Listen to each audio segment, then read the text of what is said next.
Oh, you just...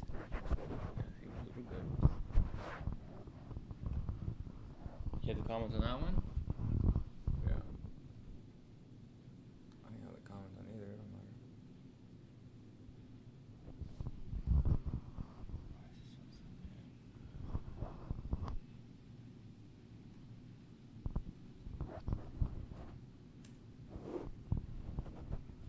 Is it on that one? Do you see the live one? Share it, I'll do it real quick.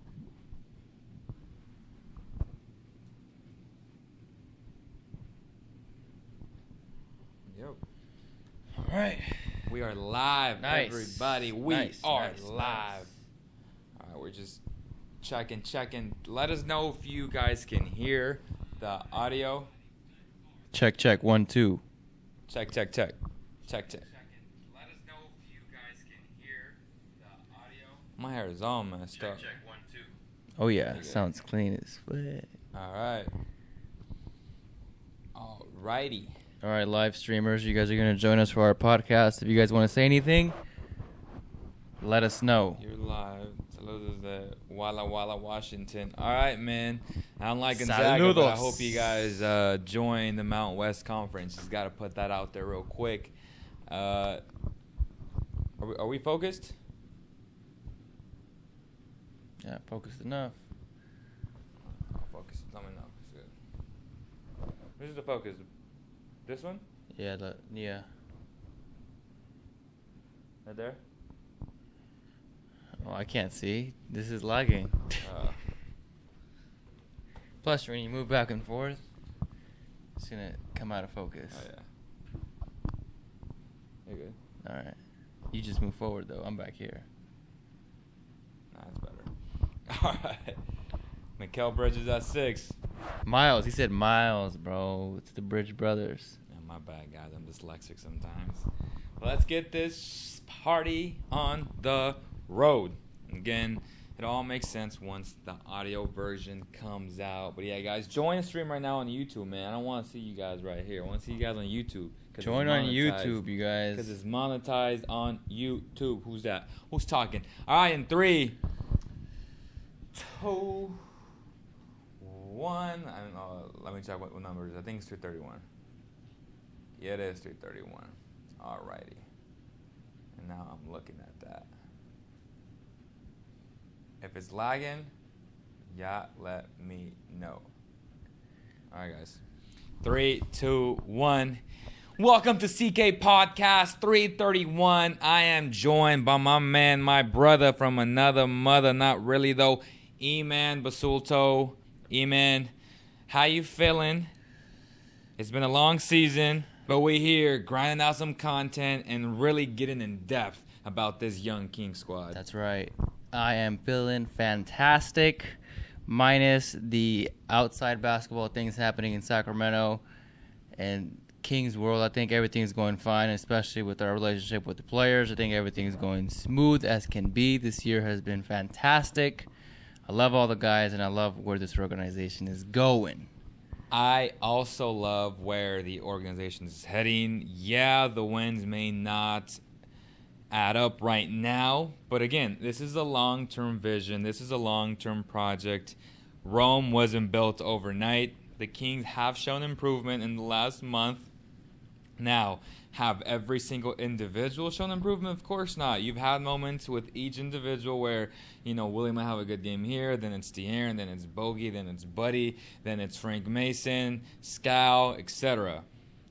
It just seems like all of them at one time have not been able to get it together, right? Like they haven't been able to put the whole full package together. Why do you think that is? It's an experience. I can say one time where it did look like everyone had it together was the Utah game. From the get-go, they looked like unstoppable. Everyone was making their shots, and then Willie banged his finger on the rim, and then it just went downhill from there. But when we do see them come together, it is amazing to watch. But like I said, inexperience is basically the factor in why they're not consistently playing this way all the time. And talking about Willie Cauley-Stein, that's the first guy that I want to talk about. We're going to talk about the eyeball test. We're going to talk about synergy stats and how in-depth we get about this. We also have the advanced stats on NBA.com open right now on all our tabs. We also have every single tab open from the guys you see on the thumbnail to Frank Mason to Costa Koufos. Justin Jackson. And Justin Jackson as well. So before we talk about synergy stats, we also have NBA.com stats. And I want to talk about net rating. And to me, net rating matters. Buddy Hield right now is at a minus 3.2. He is the best thus far. Frank Mason is a little bit better, but Frank has played a lot less games. So I'm giving the benefit of the doubt to Buddy Hield. What have you seen from him that you like, and what should we expect in the near future? Well, I recently, especially in the recent games, he's been pretty much as we expected. He's a shooter, and what he does is shoot the ball, and he's been doing that at a fantastic rate. I love how he's finding his shots in transition. He'll stop and pop a three. That's his game. Just shoot the ball. And if we get more than that, if he passes the ball and is able to become a facilitator, the Kings win. But as far as him shooting the ball, we knew what we were going to get when we got Buddy Hield. Yeah, so as I mentioned, that was just a quick mention to the plus-minus. We are going to talk about Willie Cauley-Stein first. As of right now, Willie Cauley-Stein is at a minus 9. So on offense, his offensive rating is 101.1. And on defense, it's a 110.1, which equates to the minus 9, which is very, very bad. But let's put things in context. He did have a really good 3-week period this season. We were like, man, if he can just be consistent and really show this all season long. I was pretty hyped. He seemed pretty hyped after every single game. You know, he was feeling himself. He was icy. We saw the demeanor change, and as of late, he has resorted back to Willie Cauley-Stein. Why do you think that is? I mean, you ain't the magic doctor, but you know what I mean? I can't explain that one, guys. man. It's a mental issue. He's gotta have that it factor for him. Before we dive into the actual synergy stats, let's fill in the fans about what we talked about on our way to the game. We got to the game around roughly about 3 p.m.-ish because, you know, you never know about the whole protest thing. And we'll get to the protest at the end of the podcast just to give it a quick mention. But what did you mention to me that really got me fired up? I mentioned how, I think you started with the fact that Clint Capela has been playing outstanding. Which he has. I gave him credit. He has. But my counter argument was he would not be the same player on a different team. And he's reaping the benefits of being on a team like the Rockets, where his job is very simple, but he's very replaceable.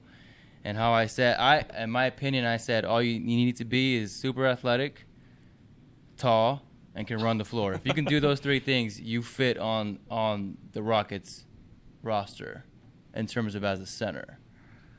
And what did I say? I said IQ matters, and that's something that, to me, in my eyes, not Willie's intellect off of the court, but on the court, I feel like it's not the best, that he still has a lot of experience to be gained. And to me, at times, I feel like when you don't have high basketball IQ, you got to put the work in the film room, and I feel like he doesn't because his game speaks louder than words. He says a lot of, outlandish things sometimes that just bounce off the wall. And you're like, wait, what did he just say? Did he just compare himself to Porzingis? Did he just say this, that it's his prophecy to be a great player?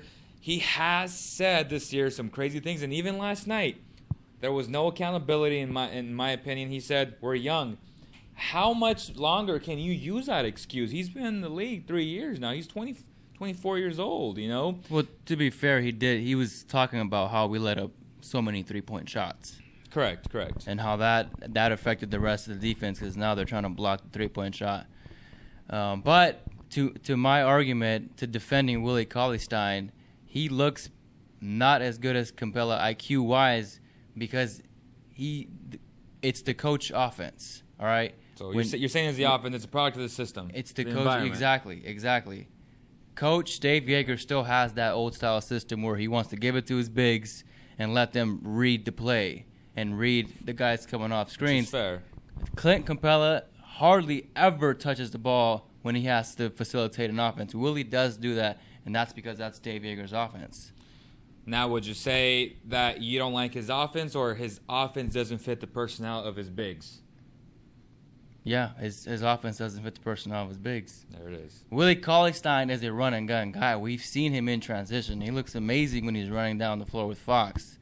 But when you see him making these reads and trying to facilitate from the center position, it does not look good. He looks better at the 4 where the ball's coming to him.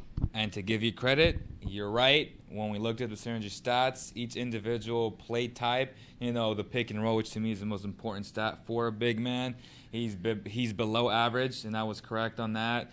Clint Capela was very good, right? Again, it helps when you play with James Harden.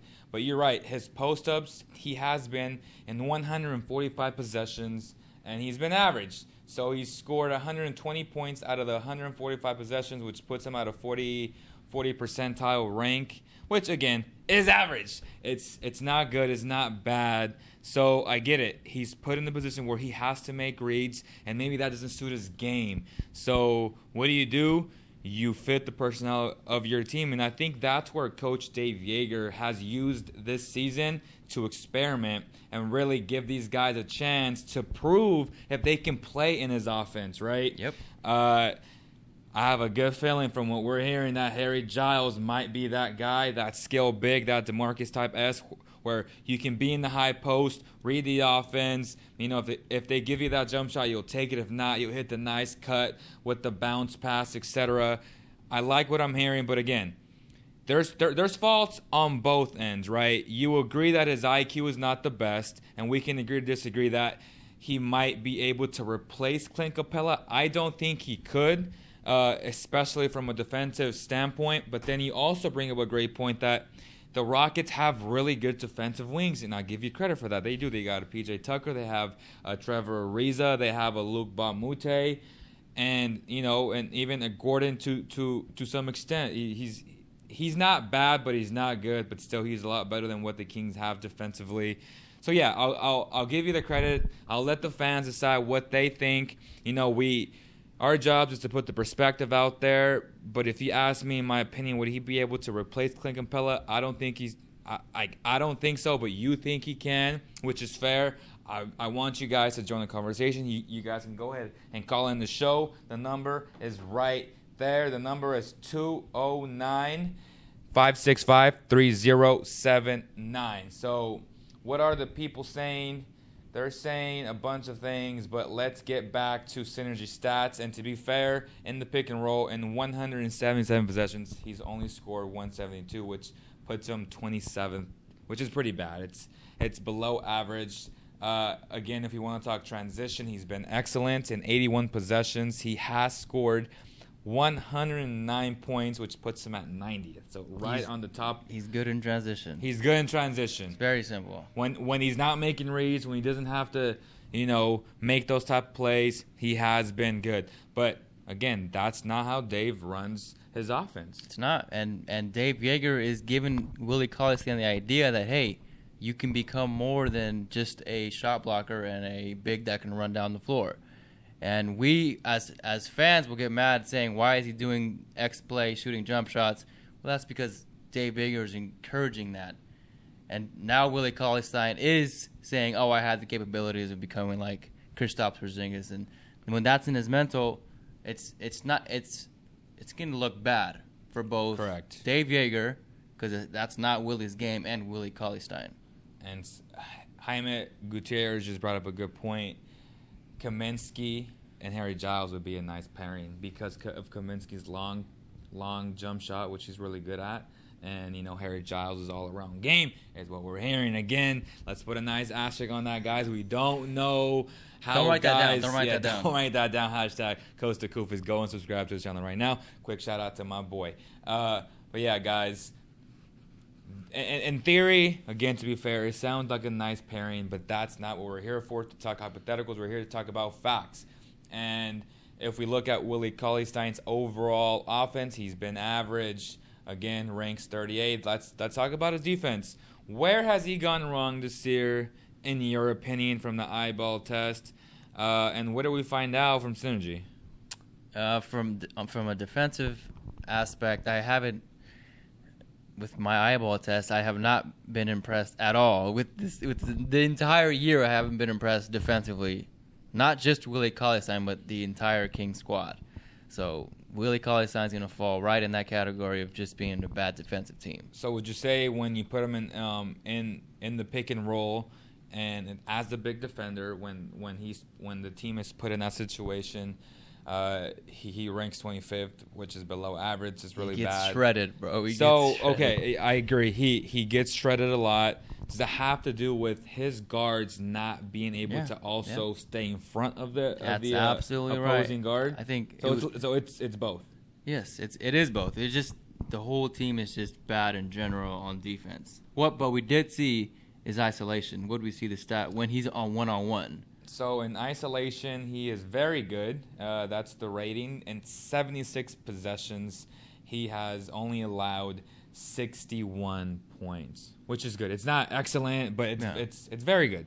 Yeah, it is when he's one-on-one. But when you have to rotate and help on the screens, helping your guards, the whole team just looks bad. So the only rating where he's been excellent, which is A1, is on handoffs. So when the opposing guard, hands it off, etc., that's where he can really stay in front of either the big or the guard, and that's where he uses his athleticism where it really benefits him, right? But other than that, so what do you grade him overall in terms of you have to take into account the bad team? So his overall defense is below average. According to that. But no, as an eyeball test, when you see that you have a bad defensive team, but if it was just Willie Cauley-Stein versus another guy, you can count on Willie to get a stop. Where do you grade? I can. To be fair, I've seen him do it. I know he plays very good against Blake Griffin, even though Blake Griffin hit that big-time shot when they played the Kings in Sacramento. But I was so impressed with his defense, and sometimes you're like, it's godly. Like, that's why they drafted him. The thing with him is that he's not consistent. He doesn't do that consistently, which just irks me. You're like, my God, like, you can be the best defender in the NBA if you really put the work in, if you put the film work hours, if you put the time in the weight room in the off season. Why are you trying to shoot threes? That's not your game. Again, it has to do with the environment of the team not having an identity, which really doesn't help his cause. Maybe if he was in a team like the Rockets, maybe I'll give you the benefit of the doubt. Maybe he'd play a lot better in that type of role where, hey, this is your role, this is who you are, you better do it. If not, you're not playing. And on this team, you can't say that because he has to play because they have nobody else. He has multiple roles on this team. Correct. So Correct. You want him to be the defensive anchor, and then Dave Yeager wants him to run an offense, facilitate an offense. Then you want him to be a transition. But Dave Yeager also wants him to anchor the defense, and he hasn't done a good job of that. I think, would you say, since you sit closer on the court, does he communicate well on defense? He doesn't. No, right? he's a low key guy, honestly. Yeah. Which himself a lot. Which you don't want from, and you see that on the court from too. A defensive anchor, right? Yeah. Like, you drafted him, so based on, it depends on how I'm going to grade him. If you base it on expectations, on what we thought when the Kings drafted him, I've been highly disappointed. Now, if you tell me how would you grade him 1-on-1, I would say good to maybe very, not excellent, but good to very good. But again, basketball is a team sport. It is a team sport. So I think. No, I can't.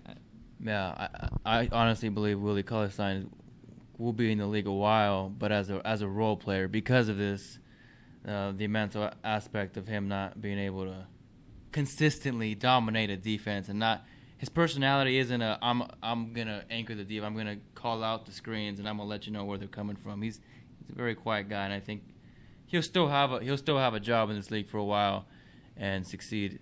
Probably as a role player, unless he comes right into a system. If he went into the Warriors system, I mean, it'd be easy for him. It would. Well, we say about JaVale McGee, who I think is a better version of Willie Cauley-Stein. JaVale wouldn't facilitate the Kings like Willie. Willie hasn't done great offensively, but McGee wouldn't do half the things Willie does offensively on the Kings. Willie can pass low key. He's a good passer. He finds his guys, but McGee would not do half the things he does offensively on the Kings. But he would anchor your defense. I'll give you that. He would anchor your defense. He would be very good on defense. But offensively, Willie's much better. What do you need from a big like that, though? You just be a defender. Yeah. All right. Let's keep it consistent. I was gonna say De'Aaron Fox, but let's go Skal Labissiere. Let's talk about his net rating first, which is a -4.4, which is third best after Vince Carter. It just depends because he's played 56 games. Vince has played 50 games. Frank Mason has played 46. Buddy Hield is the only one that's played 72 games, which is really damn impressive. Nice. He's been durable, and I told you about that. I like durability. A lot of people, Stephen A. Smith today, he's talking about Kevin Love. He's upset that he's not durable. Any little thing, he's injured. Oh, concussions. Oh, leg. Oh, knee. The same can be said about Steph Curry. He gets over ankle. Now it's his knee. Durability matters in the NBA, and they're not very. Jimmy Butler, before his injury, that guy was a warrior. You know what I mean? Like, there are a lot of players. To me, Costa Koufos, a true warrior.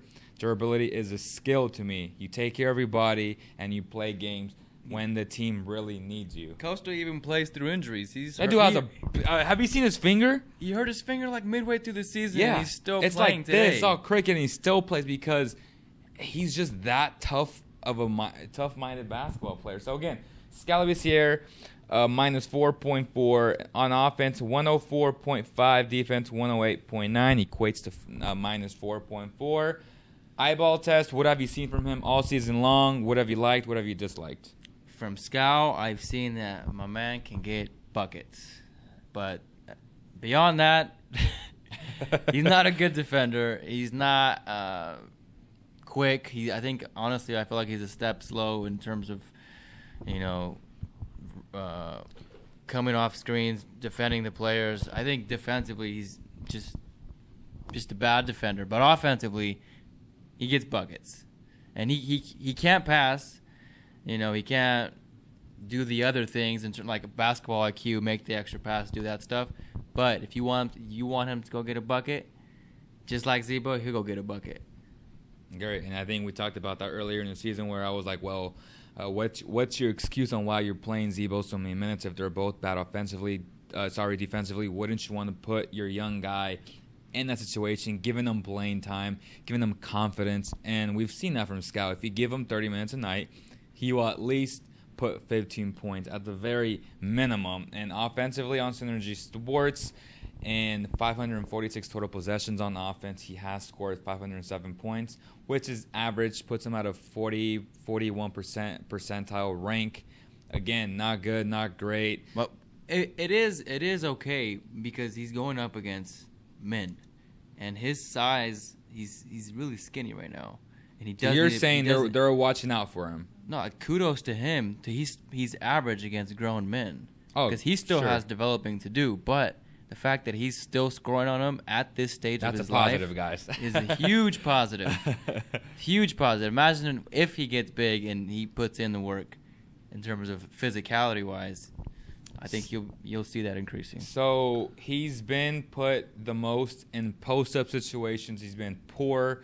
And 119 points, he's only scored 79. And again, that has to do with strength. Exactly. Anytime you put him in. But when you see that nice hook shot, you're like, oh my God, it's so pretty. And a lot of the times, he gets pushed out of the paint, out of that box, which again hurts his position, which then makes that shot more difficult to make, right?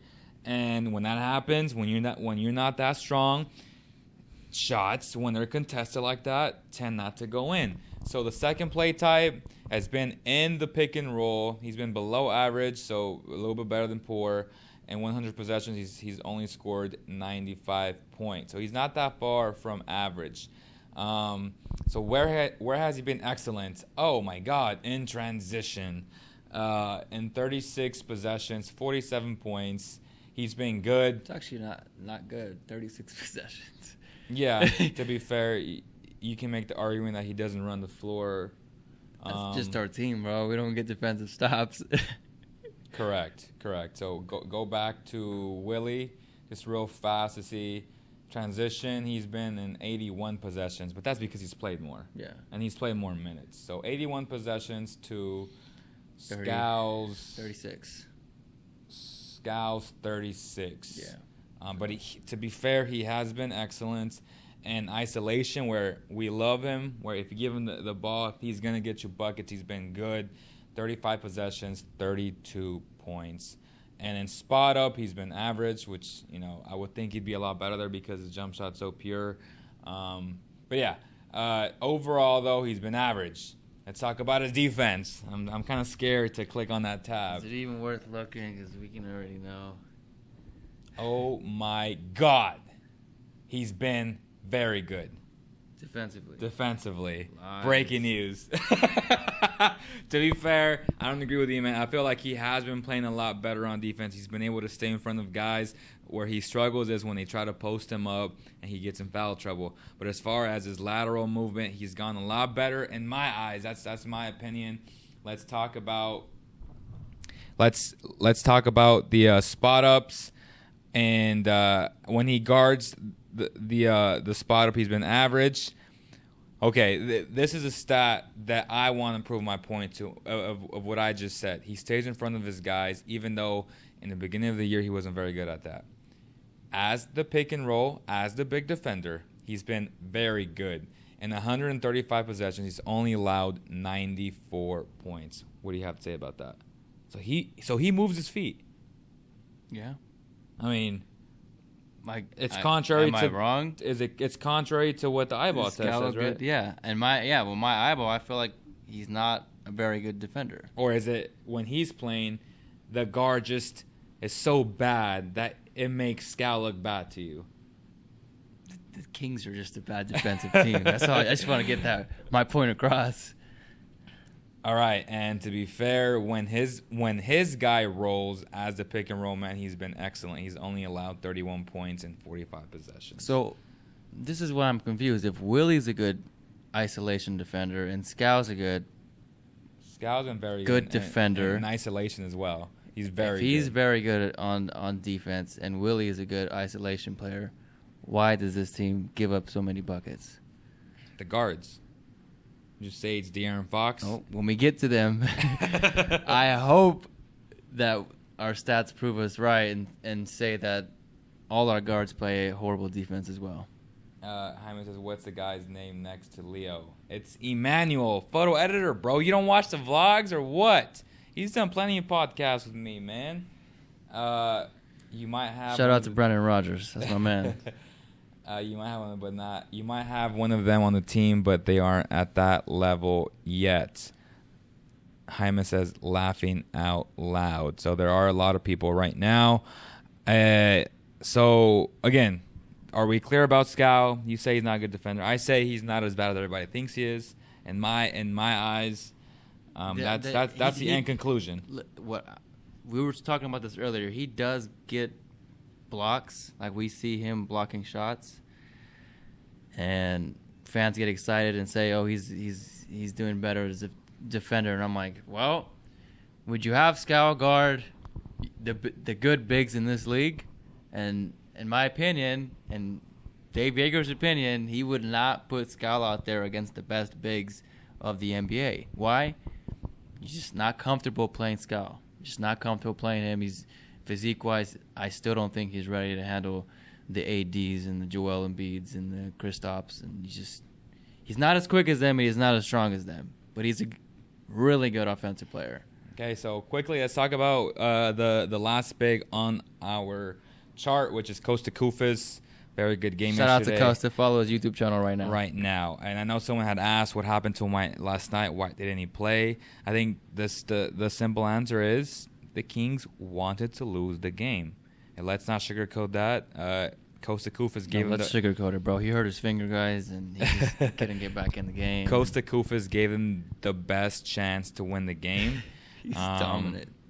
He was really dominant. Like, you don't say that often, but the dude was killing it in his amount of playing time. Like, this dude was killing it. So shout out to Costa. He was here earlier, as a matter of fact. We're talking about other vlog ideas. But yeah, overall, Costa Koufos on offense has been very good. He ranks 69th In 466 possessions, he scored 470 points. That's good. So that's the man right there. Does his job. What's his catchphrase? Simple life is the best life. A simple life is the best life. And if we transition that into basketball, if we use the analogy, he's a very simple player. He understands his role. He is a consummate professional, the best teammate in the world, him and Garrett Temple. Those are guys that coaches feel comfortable having and guys that they can trust at any given moment in time of the game, which is why he's so valuable to this basketball team. Again, where is he excellent? He's been excellent in transition. 29 possessions, 38 points. He's been good in post-ups, and y'all know what the post-up means. His patent hook shot, where he's very good at that shot, shoots roughly around 60%. So shout out to him. Defensively, let's look at that. I know early in the year he ranked the top 10 guys in the NBA, which is really good. That's where he specializes, which is defense. He has been good. He went from excellent to good. Still, again, that has a lot to do with the team not playing defense. But individually, he's our best defender, hands down. In terms of guarding bigs. Correct. Absolutely. Correct. I'd put him on the Blake Griffins, the ADs, and the DeMarcus Cousins. And he did a great job on AD. That dude's just out of the world, like just so good. Yep. But again, where has he been excellent? He's been excellent in isolation. He's been very good in post-ups. Again, he's been good in spot-ups. Again, shout out to Costa, man. Costa professional. Fans, please stop complaining about Costa Koufos. Seriously, man. My man does his job, and he does his job well. Hats off to Costa. Okay, so let's talk about guards. Or should we go forwards? Let's go to forwards. We're going Justin Jackson. All right, 6'8", 210 pounds. I don't think he's 210. I think he's like 190. But he might be 210. He looks like he's 190. Shout out to my boy. He overall on offense, he's been good. In 414 possessions, he's scored 410 points. What have you before seen? We get into that, let's talk about the eyeball test. Go ahead.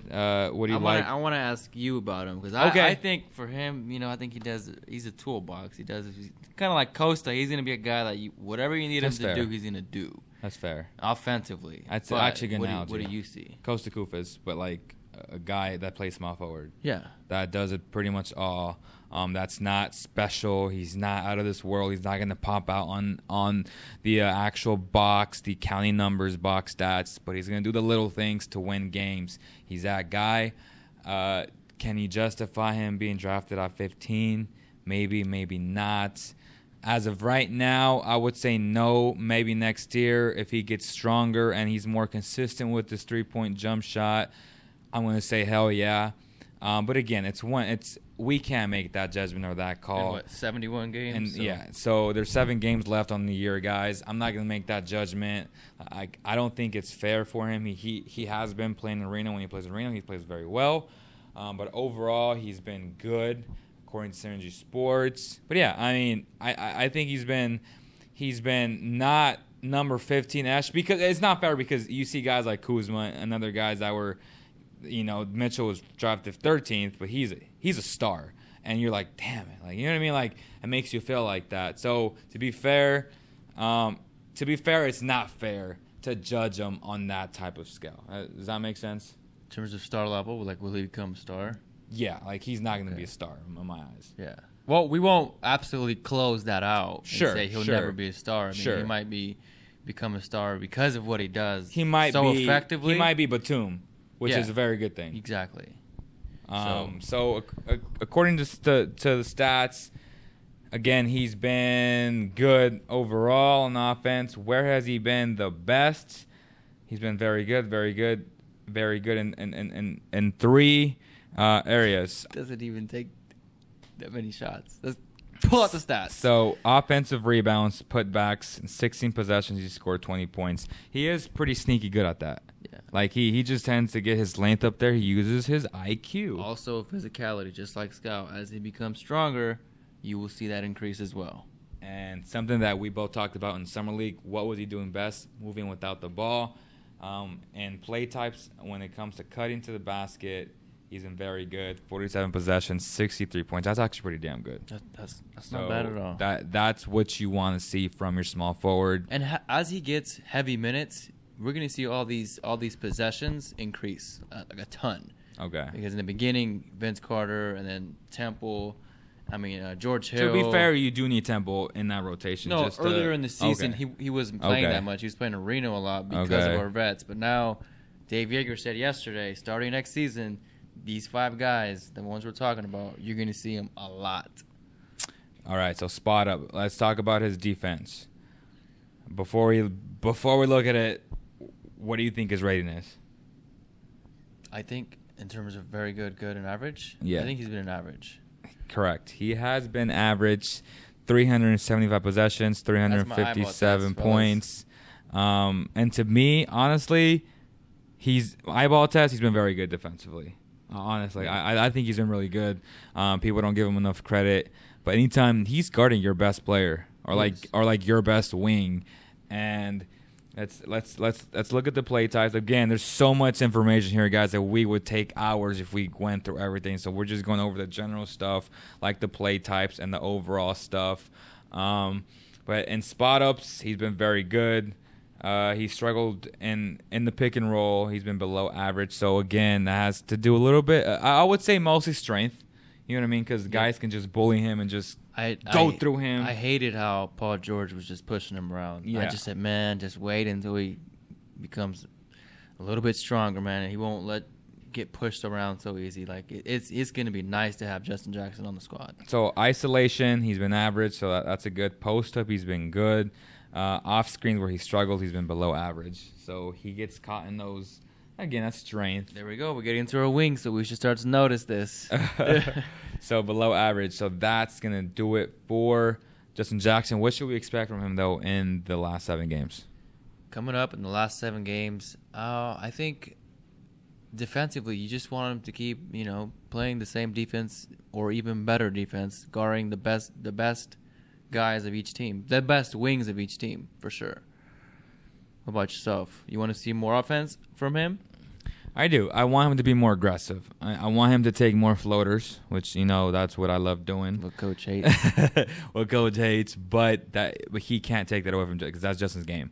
And that's the main reason why he's in the NBA. Because other than that, what else can he do off the dribble? Nothing. Yeah. So that's what we have to acknowledge. And someone saying that we're vegetarians, vegans and vegetarians are 2 different things. I agree. So that's that. Let's talk about. We're going forwards. Now we're going to we're going guards. Buddy Hield and Bogey. Yes, sir. What do you want to talk about first? Bogdanovic. All right, Bogey Bogdanovic, 6'6", 205 pounds. What do you think? Before we get into the stats, what do you think his rating is? Offensively? Yeah. I think he's very good. Okay. And if I'm wrong, I don't care. He's very good. He's been good. Damn, I was close. But he's not very far from being very good. Yeah.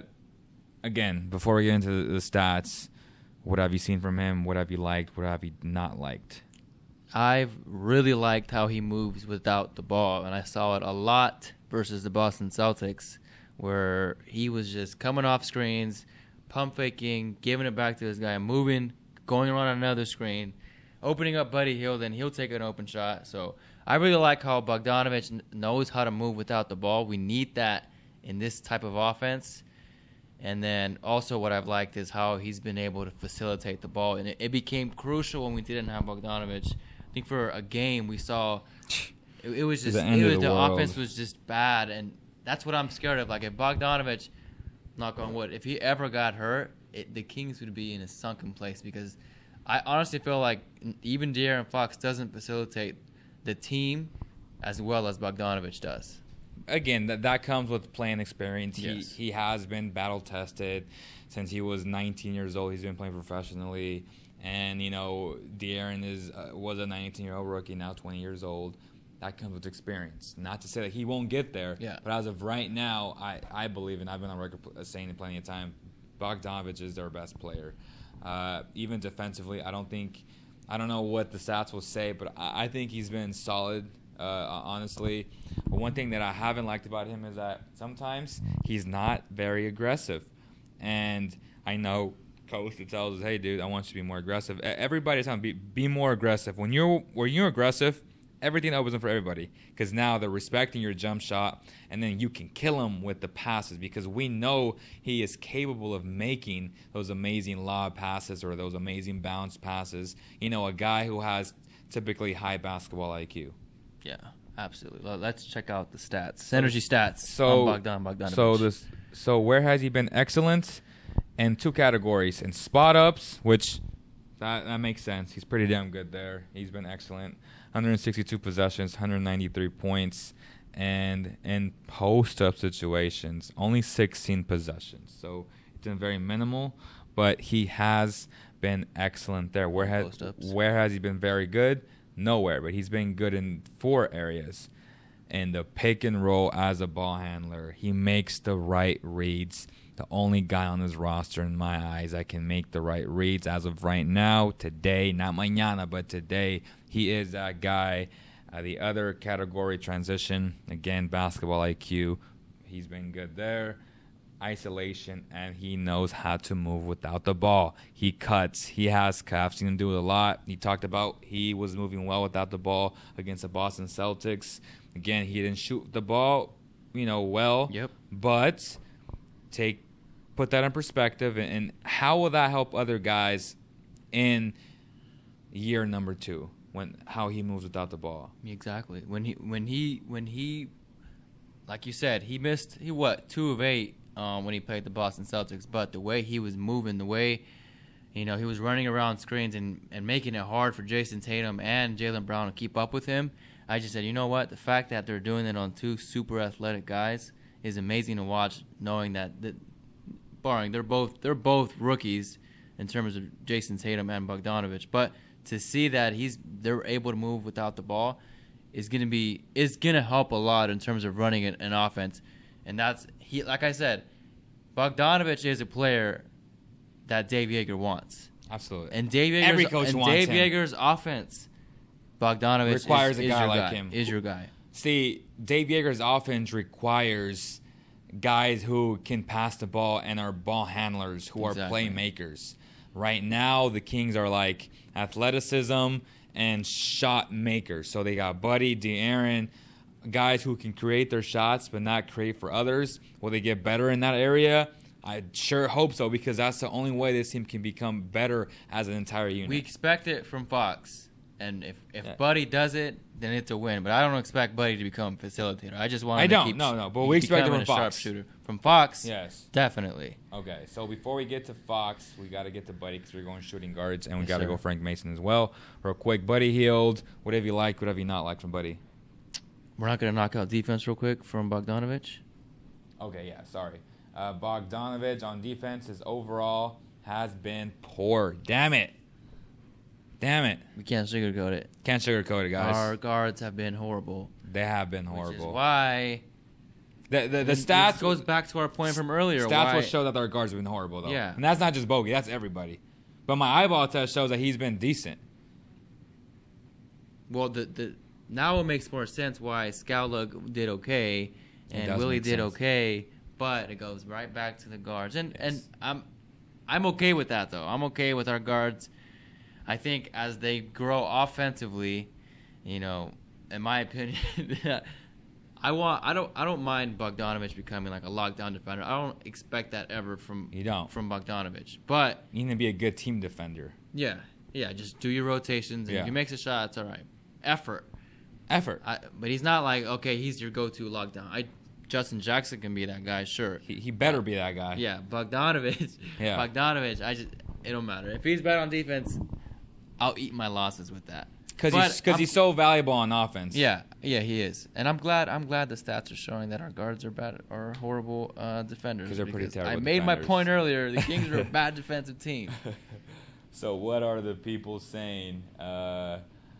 Again, Edward says Willie Cauley-Stein just needs to figure out his role, because any NBA team would gladly take him. Exactly. The Kings are on the clock. Jaren Jackson, Mikal Bridges, Smallwood Bridges are all there. Who do you take? Bro, I love you, Charlie, but Jaren Jackson won't be there. Let's just keep it real. Like, Jaren Jackson could have been number 1 pick overall last year. And in all honesty, he could have been that guy. Trae Young, believe it or not, could have been the number 1 pick last year. You tell me Philly wouldn't love Trae Young on that team? That'd be almost unfair. You put him next to Ben Simmons, who can guard the other guy. Ben Simmons is such a matchup nightmare for guys that you put, little Trae Young, who's awful defensively, but I think can do so much in that offense with Joel Embiid. I feel like the Philadelphia drafted on best player available. Yeah, but to I'm start saying the season. Now that we look back and say, oh man, they're the 3rd, 4th seed in the East.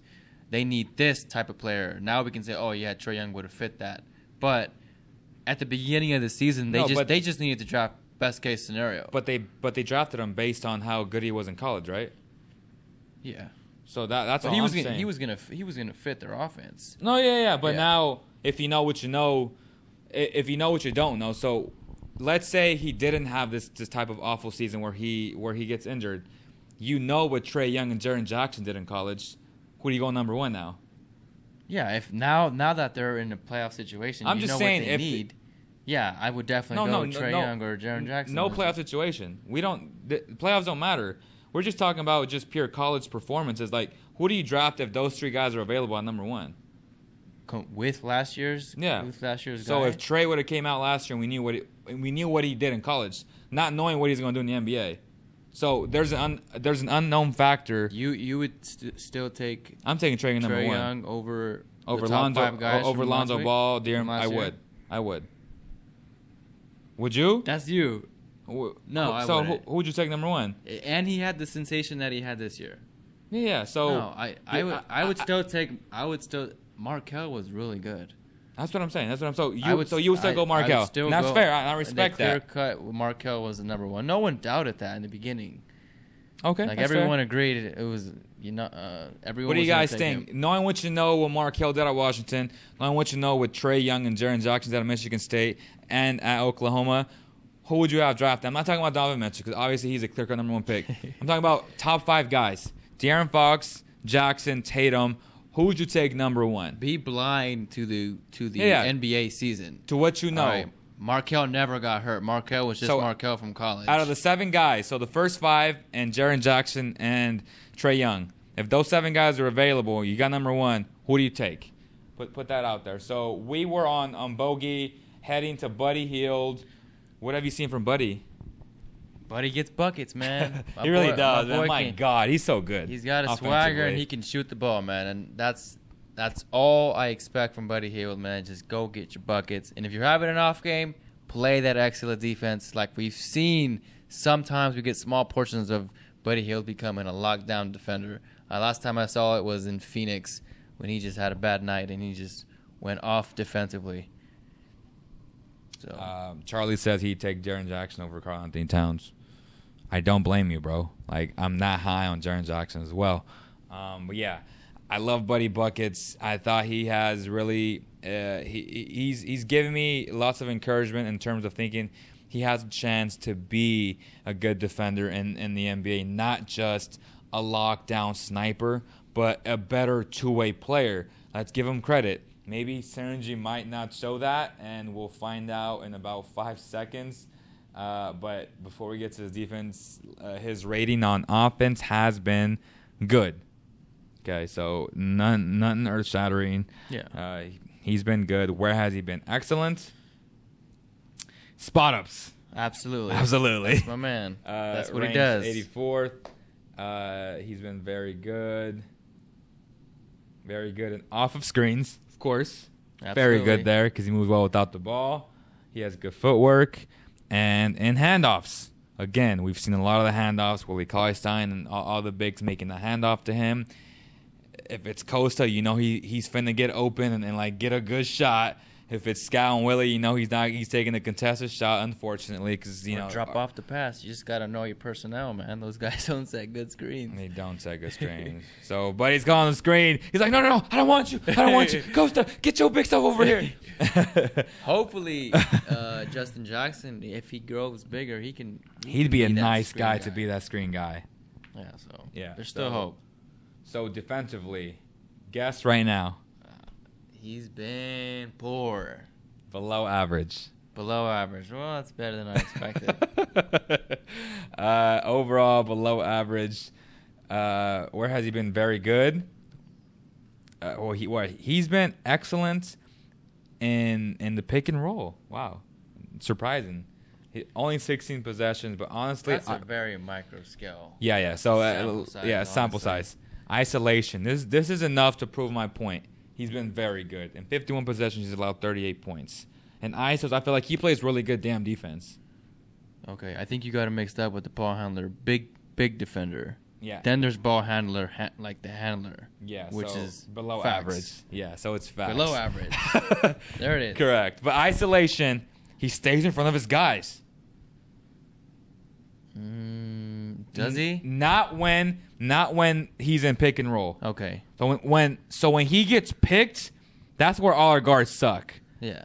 I don't know what it is. That's communication. It goes right That's communication. back to the root of calling out which side they're coming from, which is Willie Cauley-Stein. Cauley-Stein. And Skal. Both guys. Correct. Communicate. And then you have... Your anchors are not very good. They're not. Yeah. And then... Unless Costa's out there.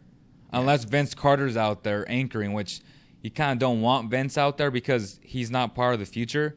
But I've noticed that when he is out there and you sit close to it, he talks a lot. He does. So he's a very vocal guy. And so is Garrett Temple. Yes. But his bigs don't communicate. He gets picked. He gets pissed off. Hey, dude, what's strong side? What's weak side? Willie says he doesn't know the difference. Yeah. That's an issue, guys. What are the people saying? Buddy Hield. How has Frank Mason been according to Synergy? All right, so he's next. So overall, below average. Okay, let's move on to Frank Mason, 5'11", our height, 190 pounds. I'm trying to get to 185. 199 right now. E-Man 168. What you got, 168? Yep. So he's trying to go up. I'm trying to go down and trying to meet in the middle as far as a good playing weight. Frank Mason, he's that guy, 5'11", 190. That's roughly where you want to be at 5'11", right?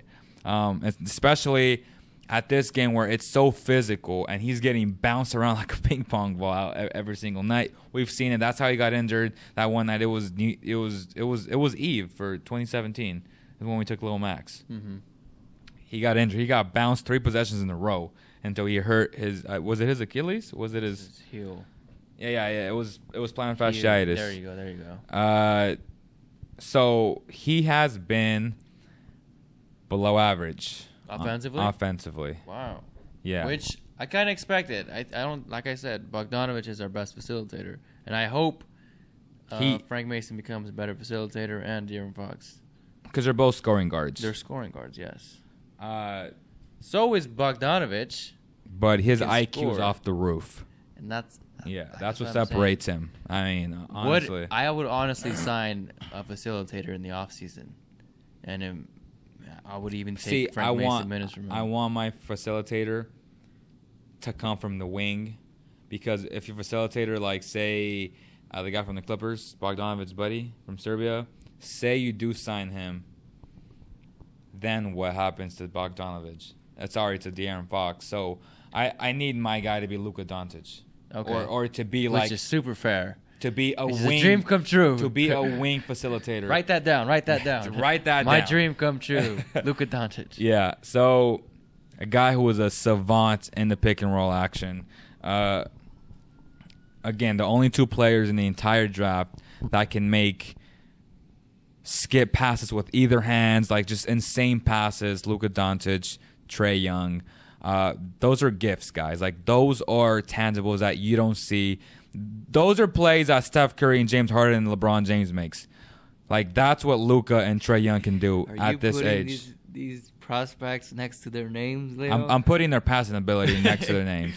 Call me crazy, but they're that good already. The offseason hype has begun. To make those no, I mean, just break down the film. Like, Trae Young will give you a left-hand skip from one side to the other, and you're like, what the hell did he just do? Like, that, it's crazy. Shout out to my guys at Stepien too, man. They really break everything down, like, play by play by play. And their podcasts are like 2 hours long, but definitely good stuff there. So where has he been good? He's been good in isolation. no question there. No doubt. And then on handoffs. So whenever, and again, he plays with Costa Koufos a lot. He sets really good damn screens. He gets open. He gets enough space to use his athleticism, his strength to get up some buckets. Yeah, he reminds like De'Aaron Fox scoring guards. You put him 1-on-1. Honestly, if you took out Fox during those close game situations, but Frank Mason, he'd be fine. I honestly feel like Frank Mason could have got those buckets. Me too. I do. He's a bull. He'll go get you a bucket as well. Yeah. Guess where he's been defensively. Poor. Below average. So, too hard on these guys, man. In the pick and roll, he's been below average. In spot up, he's been poor. On handouts, he's been average. He's been excellent in isolation. I do believe that. I think I saw it yesterday. I think his ability to be so like low to the ground. Yeah. And his strength, and I mean, there's guys that are like can get that low. They're hard to get by. And to be fair, he's only been in 16 possessions in isolation. Okay. So it's a small sample size, but he's been excellent. Ranks 95th. That's really good to see right now, even at a small scale. That's super positive. To me, it's a small scale, but I can see that being sustainable. And this goes back to durability. Because of his strength, though. That's something that De'Aaron Fox doesn't have. Yeah, that's what I'm saying. He gets pushed over. If De'Aaron Fox, knock on wood, if he ever got injured, I would be comfortable knowing Frank Mason is there to back him up. Yeah. So what are the people saying? I'd say once the Kings learn Dave Yeager's system and learn each other's game, we'll see improvement. They're so young. The Kings need to have a winning season next season because if not, first-round pick. Elliot Bucko is a sleeper. He would already, what teams are hoping, Ntilikina would become. I do not know who Ellie is yet, but I'm going to put him on my radar. Charlie, appreciate that. So people are here for the main guy, right? We've been waiting on this guy, De'Aaron Fox. Have we gone over everybody? We have. We have. All right. So let's get to it, guys. Drum roll, please.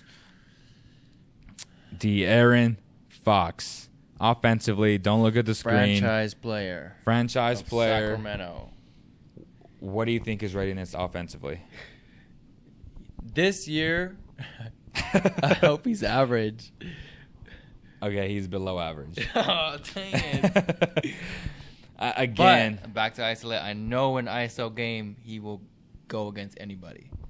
And he will get you a bucket. Yeah, definitely. And to be completely fair and honest, he doesn't get calls like he should get. He gets pounded and he gets no love and respect, which with time he's going to get those calls a lot like James Harden. James Harden didn't get those calls as a rookie or as a second-year guy, but referees are like, you know what?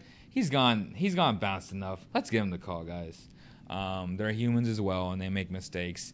But for sure, below average overall. Let's talk about his assists. They haven't been there. In the pick and roll, he struggled a little bit. Not really. He's been below average. He ranks 23rd.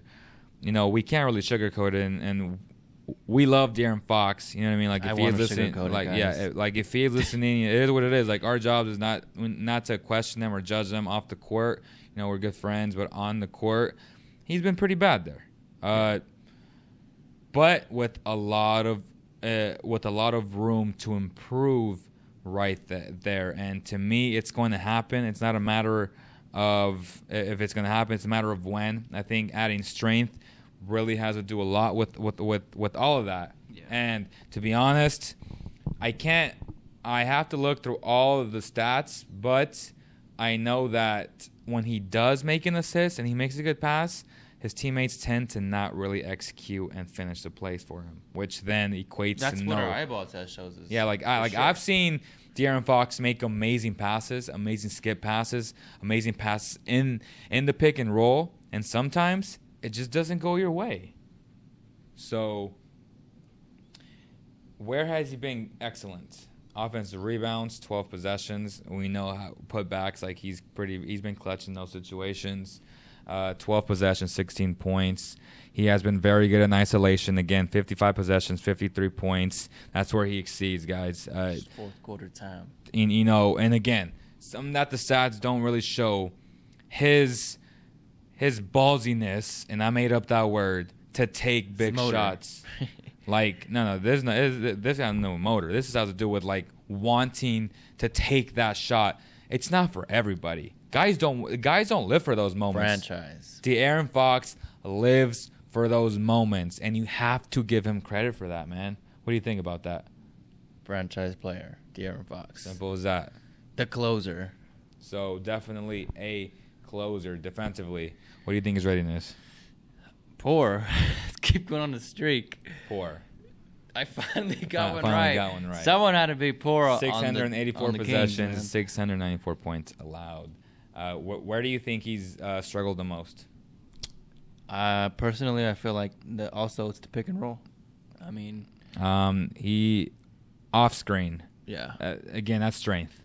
Anytime you get picked, he tends to not recover. Yeah. And that's when his guys, that's when Terry Rozier scores 30-plus points. That's where the Hawks' unknown player, which I do not know what his name is, scores whatever amount he scored. That's when Cook scores 30 or 27 points. Should be a stat for that. How many unknowns got career highs on the Kings? That's definitely a stat, guys.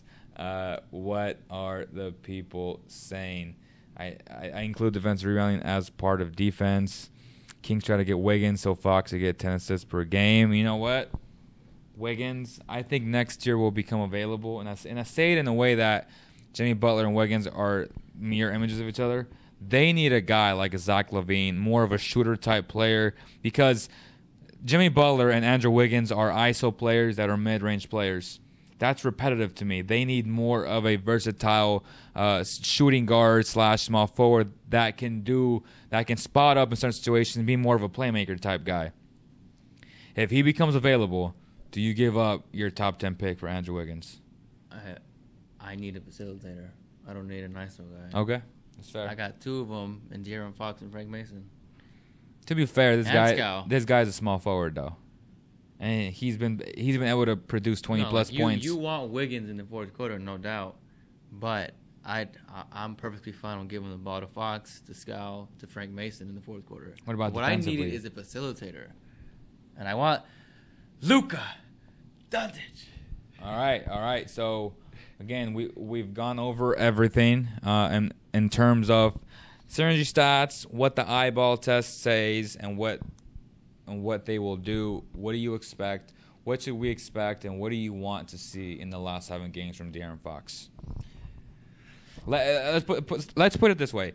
Let's put these guys to the test. In the last 7 games, we'll accumulate all the stats and see where they are in this 7-game trial, because this is a podcast trial. 7 games, a week, right? What are they going to do? What do you predict Fox to do? I honestly barring want injury. I want Fox in close game situations where he has to go get a bucket, and I just want him to continue to show that he can go get a bucket against anyone in the league, against the Warriors, against the Lakers, against Phoenix, San Antonio. If he can get buckets against these guys, I'm happy. If he can facilitate an offense, but I mean it is closing down the season, and maybe the defense might not mean as much in terms of what the opposing teams are, how they're defending the Kings. It might not, like if we're playing Dallas again, the game wouldn't even matter.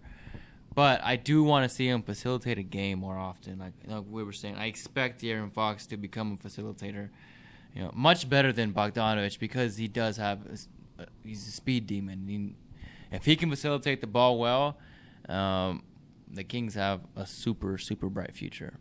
I honestly feel like I'd want him to facilitate the ball more, like really excellent, than him getting a 3-point jump shot. Like I just need a facilitator besides Bogdanovic.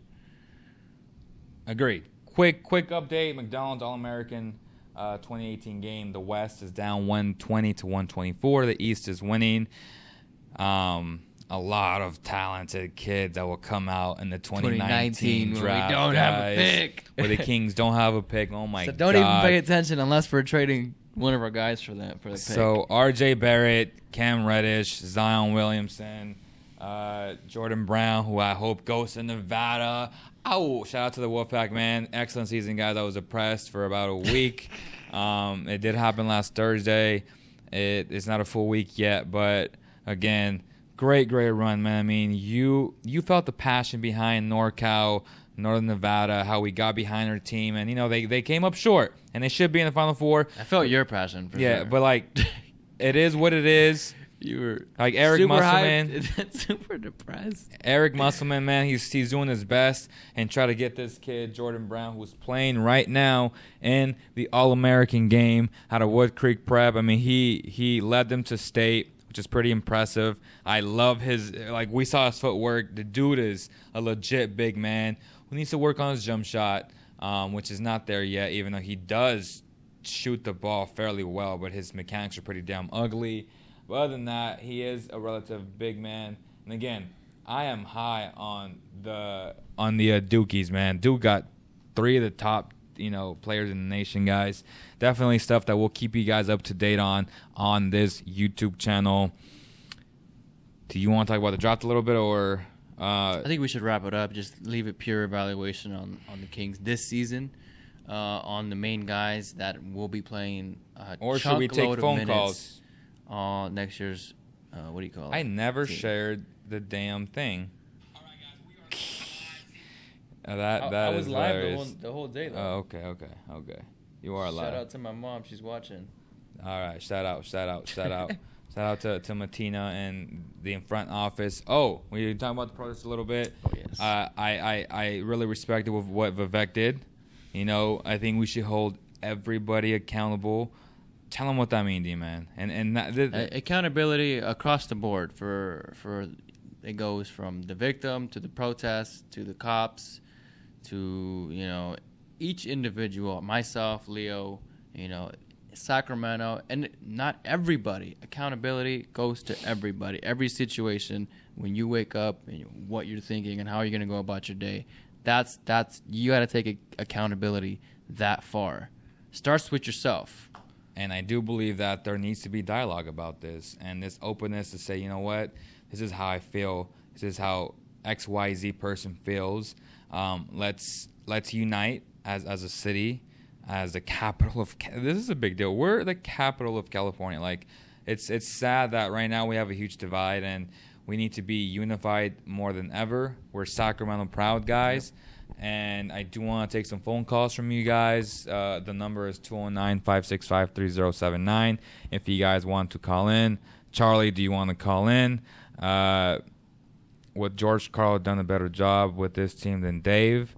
No, he wouldn't, because he doesn't have the patience nor the energy to control a young team like this. He'd been very frustrated. Health issues as well. Very beyond basketball. Yeah. George Karl just. I mean, this dude had cancer. Yeah, he 2-time cancer survivor. He had to get a cancer out of his throat as a Kings head coach. I don't know if you guys remember that. Healthy George Karl, I think he would, but today's George Karl, he's done for sure. Sure, George Karl from the Nuggets, Coach of the Year, George Karl, where he ran a super fun offense. Yeah, that would fit the personnel of Willie and Fox and Frank. Correct. Skal needs to slow it down and catch up. But it's good because you need a diverse group of men that can score in different ways. You don't want all guys. Like sometimes when the game slows down, who the hell gonna get you the bucket? You know what I mean? Like you want the big to throw it in the post, kind of like Zebo. In that case, having a Zebo type player will help. You mentioned who can we compare Skal to? I said Al Jefferson. Who'd you say? I said from the Sixers. They're forward. Oh, Dario Saric. Yeah. Offensively good, defensively a liability. Yeah, so does anybody want to call in before we put our final thoughts together? Let's talk about the eighth place race, man. It's been ludicrous. Let's look at the standings. Let's predict how it's going to end right now. Where seedings will be. This is crazy. I know this is insane. So let's start with the East, guys. Toronto Raptors clinched number 1. Not clinched, but clinch a playoff berth. Yeah, they've clinched, but to me, they've clinched number 1. I don't see Boston taking that position. They're 3 games ahead. Boston's all messed up. No, but Boston does have 2 games against Toronto. So there's a chance. There's a chance. 1 in a million. But do you see them overtaking them at number 1? No. No. They're just too injured, man. Like, So man down. So I think it's gonna be Toronto, Boston, 1 and 2. Yes. After 3, bro, it's insane. Check this out: Cleveland 44 and 30, Philadelphia 43 and 30. Healthy Markelle Fultz is coming back. He's come back. Pacers, bro. Pacers 44 and 31. The dub tomorrow for sure. Wizards 41 and 33. Miami Heat 40 and 35. Milwaukee Bucks 39 and 35. They've all clinched. Well, technically they it's still a race for 8th. Detroit can, if they go on a winning streak, they'll make it. But that means the Bucks will have to lose every single game. Yeah. So technically, it's not clinched yet. It's not clinched yet, but these are the top 8 teams, right? Yes, for sure. No doubt. What would you rather see, Toronto, Milwaukee, or Toronto, Miami? Toronto, Miami, because I want Milwaukee to destroy the Cavs or Boston. No, yeah, because I don't Washington feel too like far? Washington will get 7. I think they'll stay at 6. That's the one team that will. They're 2 games out. I know, but the Bucks are not playing very Let's good. just say, who would you rather see? Because if we say where are they going to finish, who would you rather see first round matchups? I want to see Who's your guys? Cleveland, Milwaukee, but Me too. I'm trying to figure out where Cleveland's going to land. Because Cleveland can slide to 5 easily. Tomorrow, Philly's going to take it. I mean, Indiana's going to take it for sure. They're going to get the W tomorrow. Yeah. What are people saying right now? I actually just have one question for y'all. What do you think the Kings should have on the radar as the highest priority free agent? That's actually a good question. I think it's Julius Randle. What do you think? And free agency? Yeah. You got Julius Randle. We'll got get to it. I haven't paid attention to who's a free agent this year. A type of player I want, a facilitator. Julius is that guy, a facilitator from the power forward position. He's a bull, bro. He's an isolation player. Look up his stats this year. He's a bull. He's like Frank Mason, bro. He'd go get you. He'd go run over. So you're saying he don't have basketball IQ? I don't think he's a facilitator. I don't think that's his game. He's not a facilitator. He's more of a I'm gonna go get a bucket guy. But can he run your offense in transition? He's been in the league for a while, and we know he's not a facilitator. He's a bulldog. Well, he's not like he's a He's a good. He's not Bogdan Bogdanovic. Pretty good defender. That's what I'm saying. Can he initiate your offense my though? Free agency board, I'm looking at the type of players. Facilitator. Can he initiate your offense? You want to initiate the offense from the forward position? If he grabs a rebound, he's capable of initiating offense.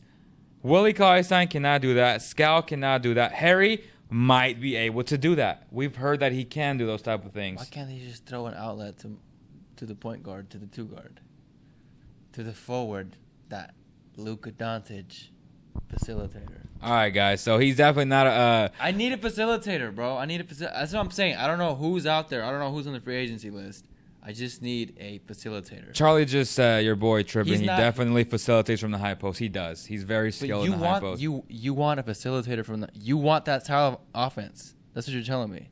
Yeah, I think. But this past year, you preached against this style of offense, and now you're okay. If Julius Randle comes, it's okay to run that type of offense. What if Harry Giles is that guy? Then what? You're okay with running that type of offense? Yeah. Even though it's outdated?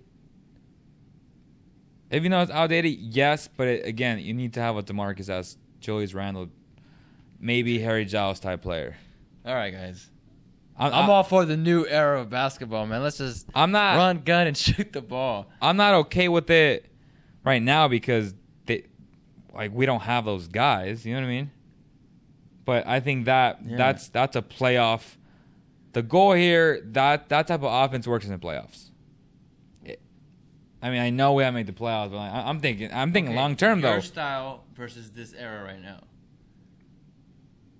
In the playoffs, my style. Dave's style. I'm taking the Rockets, bro. And the Rockets have lost every single year in the playoffs.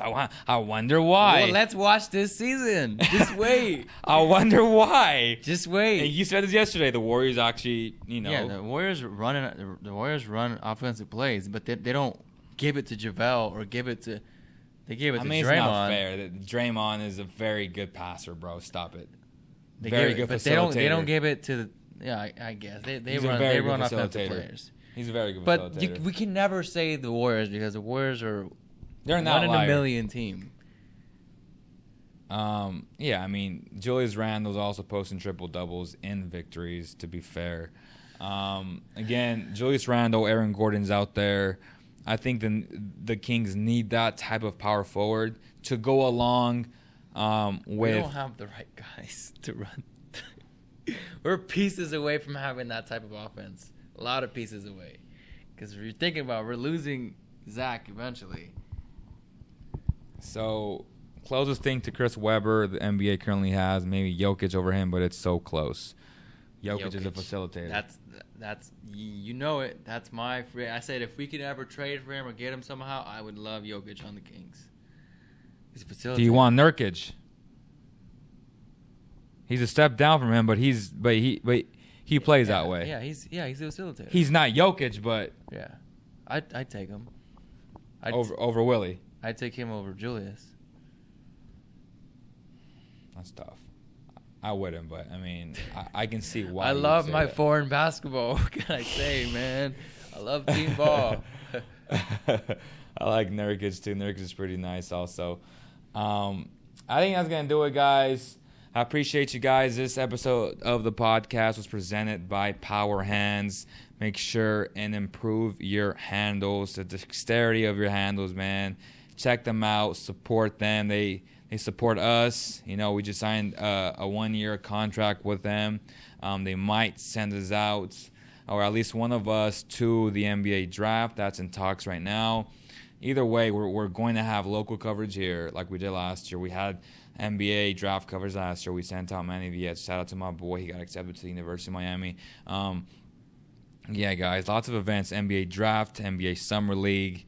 I'll be going on a lot of vacations. I'm going to Cancun. I'm going to Hawaii. I'm going to Mexico soon. So let me know if you guys want to watch vlogs about that. How can we correlate the NBA to traveling vacations? Because I know that the game has grown so much that every country has and every city has a special place for the NBA. Any final thoughts, man? Shout out to Venture Capital for letting us, be here. We're in their offices right now. We're collabing with them, and just shout out to Venture Capital. Follow them on all their social platforms. They have Instagram, Twitter, and a Facebook. That's going to do it, guys. Make sure to subscribe to this YouTube channel. Make sure to share this video. Give it a like, thumbs down, thumbs up. It don't matter. Tell us why you like or don't like us. Tell us why you like, guys. The audio version, a cleaner version from an audio standpoint will be a lot better. It'll be panned out. Again, the JVC camera, it's only getting left and right, which is why you hear it on both sides of your speakers. We apologize. But on behalf of the entire CK team, we thank you guys so much. So much. Let's be together. Let's unite. And let's continue to be Sacramento proud.